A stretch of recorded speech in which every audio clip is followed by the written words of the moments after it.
آقا کریم علیہ الصلوۃ والسلام نے ارشاد فرمایا، سن لو تمہارا رب ایک ہے، تمہارا باپ آدم ایک ہے۔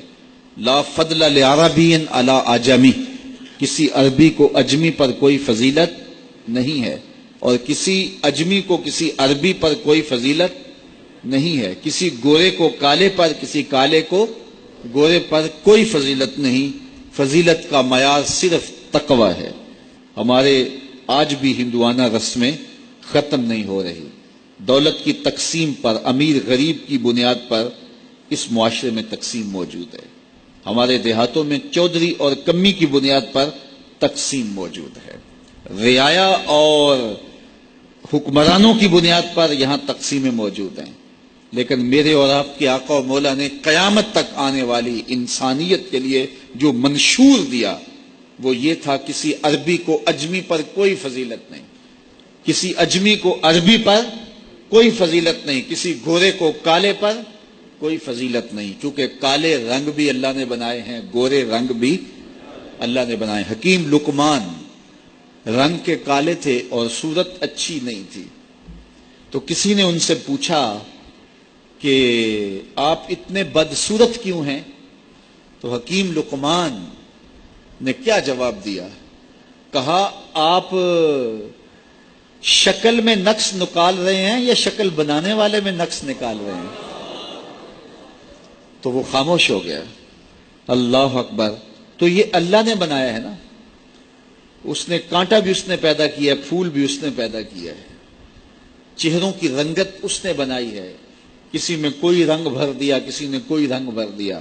تو رنگوں کی بنیاد پر، نسب کی بنیاد پر کوئی افضل، کوئی اشرف، کوئی اعلیٰ، کوئی بد، یہ نہیں ہے، بلکہ معیار جو دیا گیا وہ کیا تھا؟ تقوی۔ ان اکرمکم عند اللہ اتقاکم، جو زیادہ متقی ہے اللہ کے نزدیک وہی معزز ہے، وہی معتبر ہے۔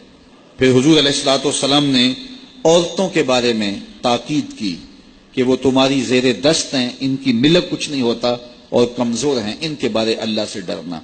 اور حضور نے ان کے ساتھ حسن سلوک کرنے کی وصیت کی۔ پھر غلاموں کے ساتھ حسن سلوک کرنے کا حضور نے درس دیا کہ جو خود کھاتے ہو وہ انہیں کھلاؤ، جو خود پیتے ہو انہیں پلاؤ، جو خود پہنتے ہو انہیں پہناؤ۔ بعض لوگ ملازم کو، ماتحت کو جو ہیں وہ ہلکے کپڑوں میں کسن رکھتے ہیں تاکہ پتہ چل جائے کہ یہ غلام ہے، یہ ملازم ہے اور ہم باس ہیں۔ حضور علیہ الصلوۃ والسلام نے ان تین چیزوں کی تاکید کی۔ پھر حضور نے ہمسایوں کے حقوق کے حوالے سے بات کی، اور صحابہ فرماتے ہیں کہ اتنی بار حضور نے تاکید کی کہ ہمیں یہ گمان ہوا کہیں وراثت کے اندر حقدار نہ ٹھہرا دیا جائے۔ تو ہمسایوں کے حقوق کے حوالے سے حضور نے تاکید ارشاد فرمائی۔ پھر حضور نے تین باتوں کی تاکید فرمائی۔ پہلی بات، عمل میں اخلاص پیدا کرو، کیونکہ عمل کا خلوص ہی قبولیت کا سبب و ذریعہ ہے۔ اگر عمل میں خلوص نہیں تو کچھ بھی پلے نہیں ہے۔ دوسری بات، حاکموں کو وصیت کرنا، جو بادشاہ وقت ہوں، حاکم ہوں، ان کو خیر کی بات کہنا، ان کو بتانا، ان کا قبلہ درست کرنے کی کوشش کرنا، یہ ذمہ داری ہے قوم کے اوپر۔ تیسری بات کہ حضور نے یہ وصیت فرمائی، لزوم و جماعت المسلمین، مسلمانوں کی جماعت سے الگ نہ ہونا، الگ الگ ٹولیوں میں نہ بٹنا، لابیاں نہ بنانا، گروہ بندیاں نہ کرنا، جماعت کے ساتھ جڑ کے رہنا، فرقہ بندی سے بچنا اور جماعت وحدہ کا ساتھ دینا۔ حضور نے فرمایا، اتبعوا السواد الاعظم فإنه من شذ شذ فی النار، جو بڑی جماعت ہے، سواد اعظم ہے، ان کے ساتھ رہنا، جو ان سے بچھڑ گیا وہ جہنم میں ڈالا جائے گا۔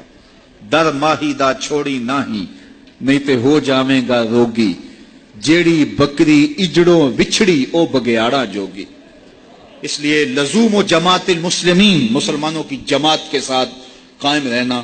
پھر حضور علیہ الصلوۃ والسلام نے فرمایا، اے امت مسلمہ، میں تمہیں لاوارث نہیں چھوڑ کے جا رہا، میں تمہارے اندر دو بھاری چیزیں چھوڑ کے جا رہا ہوں، اور اگر تم ان کو مضبوطی سے تھام لو گے، میں ضمانت دیتا ہوں تم کبھی بھی گمراہ نہیں ہوگے۔ ایک اللہ کی کتاب اور ایک اس کے نبی کی سنت۔ کہا ان دو چیزوں کے دامن کو مضبوطی سے پکڑ لو، تم کبھی بھی گمراہ نہیں ہوگے۔